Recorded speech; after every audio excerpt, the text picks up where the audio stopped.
Lots of people talking about, yo, why aren't you making Indian food? So that's what we're gonna cook today, and it's gonna be amazing.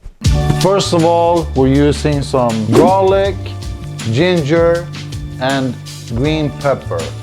Start it off, we're gonna cook it in a pan. We're starting up cooking, frying the garlic, chopped red pepper, and ginger.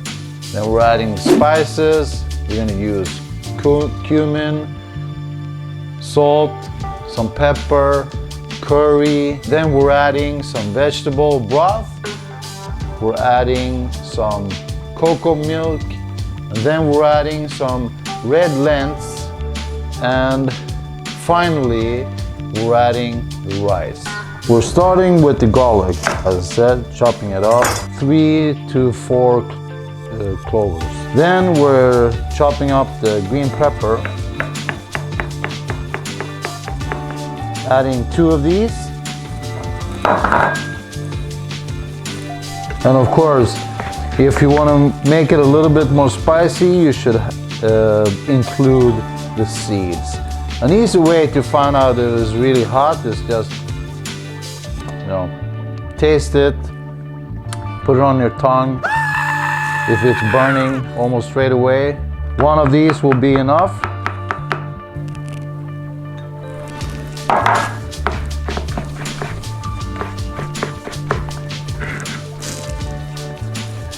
It's the ginger's turn.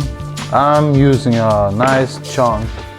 It's very hard to find ginger that's easy to peel, right? So normally there's all these branches or sticks and fingers everywhere. Wow, the smell from fresh cut ginger is just amazing. This here, the ginger, the green pepper, and the garlic is pretty much the base for almost any type of Indian food.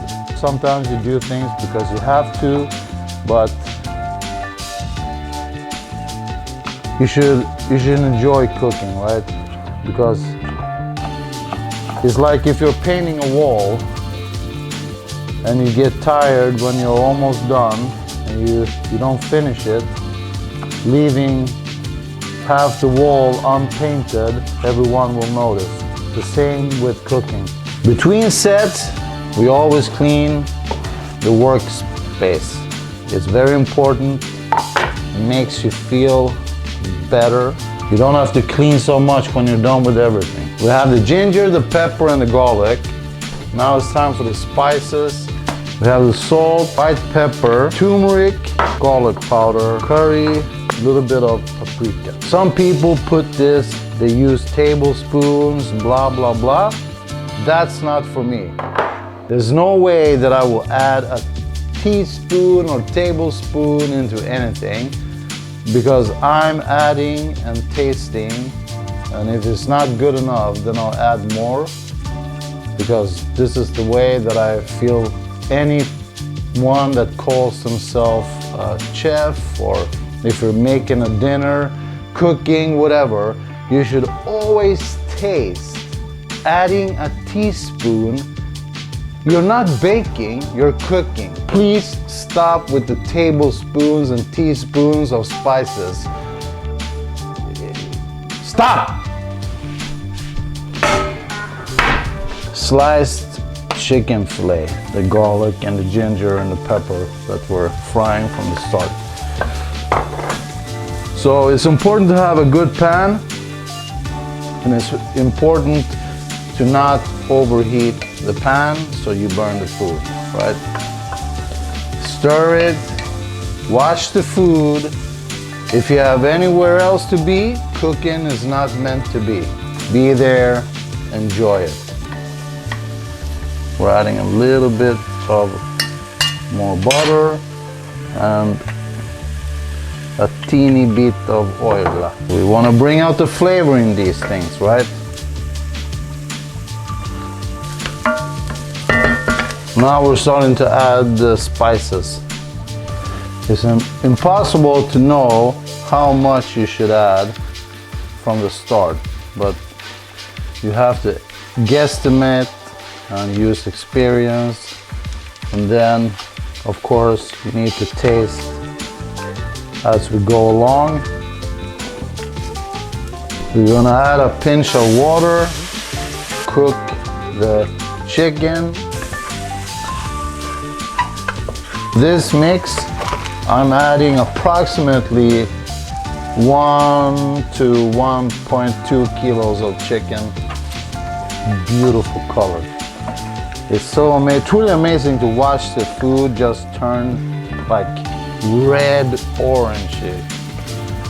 I don't know. Truly amazing.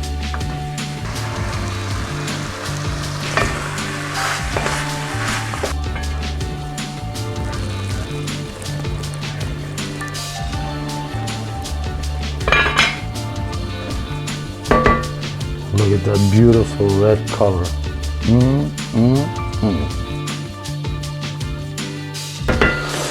It's time to add the coconut milk.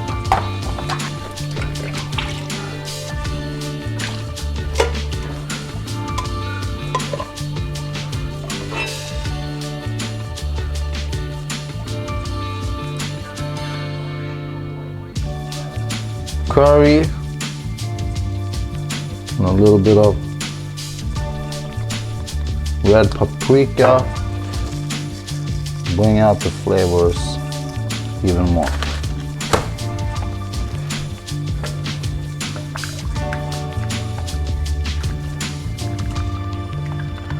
Now we're gonna let it simmer for another 15 minutes, I think.